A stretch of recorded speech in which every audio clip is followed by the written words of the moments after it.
Hello everyone, আরেকটা informative বড় video নিয়ে চলে আসলাম। আজকের ভিডিওটা লাস্ট অবধি শুনলে তোমরা অনেক উপকার পাবে, একদম 100% শিওর। কারণ এই যে বর্ষাকাল এসছে, বর্ষাকাল আসলেই কিন্তু আমাদের নখের নানান রকম সমস্যা হয়।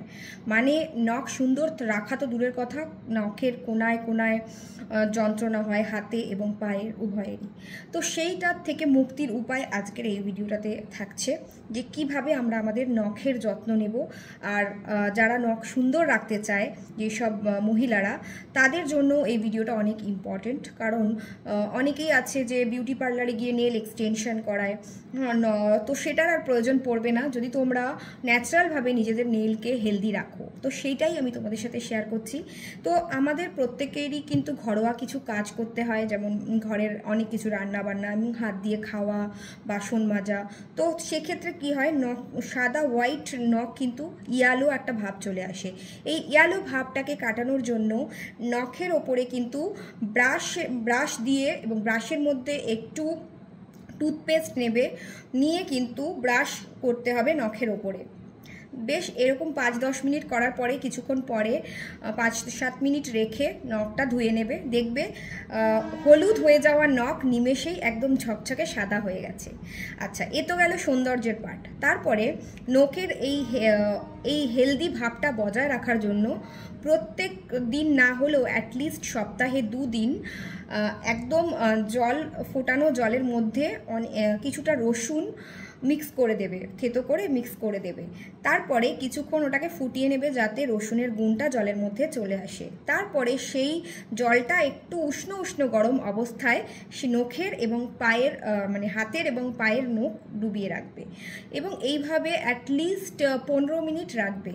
অ্যাটলিস্ট সপ্তাহে 2 দিন করো, তাহলে তোমাদের এই যে ব্যাপারটা, এটা কিন্তু নেল গ্রোথকে প্রমোট করবে এবং হেলদি থাকবে। অনেক সময় হয় নখ একটু বড় হলেই ভেঙে যায়, নখ বাড়াতে পারে না, এই জন্যই বিউটি পার্লারে গিয়ে নেল এক্সটেনশন করে। তো এক্ষেত্রে কি হবে, একদম অরিজিনালি তোমাদের নেল এরকম শক্ত থাকবে এবং নখ ভেঙে যাওয়ার কোনো ভয় থাকবে না। আর এইগুলো রেগুলারিটি মেনটেন করে করতে হবে। আর তার সাথে যেহেতু বর্ষাকালে আমরা অনেক জায়গায় যাই, জল জমা থাকে, অনেক নোংরা আমাদের নখের মধ্যে ঢুকে যায়, বিশেষ করে পায়ে। তো সেক্ষেত্রে কিন্তু নখ কুনির একটা ভয় থাকে এবং খুব যন্ত্রণা হয়। তো এই যে জলের মধ্যে রসুন দিয়ে যে উপায়টা বললাম, এর দ্বারা কিন্তু এই যে নখের যে ব্যথা, এইগুলো থেকেও কিন্তু তোমরা মুক্ত হবে। এবং এটা বিশেষ করে ঘরের মায়েদের জন্য কিন্তু এই টিপসগুলো অবশ্যই খুব গুরুত্বপূর্ণ। কারণ ঘরেতে মায়েরাই এই ধরনের কাজগুলো বেশি করে, রান্না বান্না, সবার জন্য বাসন মাজা। তো তাদের নখের অবস্থা খুবই খারাপ থাকে। তো তাদের কিন্তু অবশ্যই এই টিপসগুলো ফলো করতে হবে।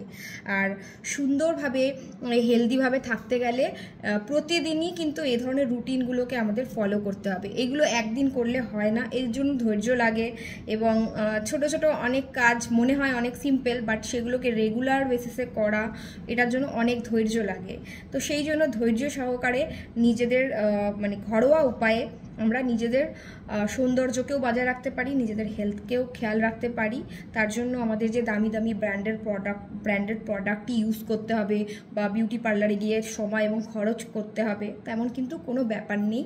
কিছু কিছু ন্যাচারাল জিনিস শিখে গেলে এবং ধৈর্য সহকারে করলে কিন্তু আমরা এই ধরনের সমস্যাগুলো থেকে ওভারকাম করতে পারি। ঠিক আছে? আর ভিডিওটা যারা লাস্ট অবধি দেখলে, যদি ভালো লাগে ইনফরমেশন, তাহলে অবশ্যই ভিডিওটা শেয়ার করো। আর যাদের নখ একদম হলদে হয়ে গেছে, যারা সাদা করতে চাও, অবশ্যই ব্রাশের মধ্যে টুথপেস্ট লাগিয়ে ইউজ করো এবং লাগানোর পরে নখের ওপরে ব্রাশিং করার পরে অ্যাটলিস্ট 10 মিনিট রেখে তারপরে ধুয়ে নাও, দেখবে ঝকঝকে সাদা নখ হয়ে যাবে। এবং কন্টিনিউ করতে থাকো। বেনিফিটেড হলে অবশ্যই আমাকে জানাবে। ভালো থেকো, সুস্থ থেকো। দেখা হবে তোমাদের সাথে আবার পরের ভিডিওতে। Till then take care, by.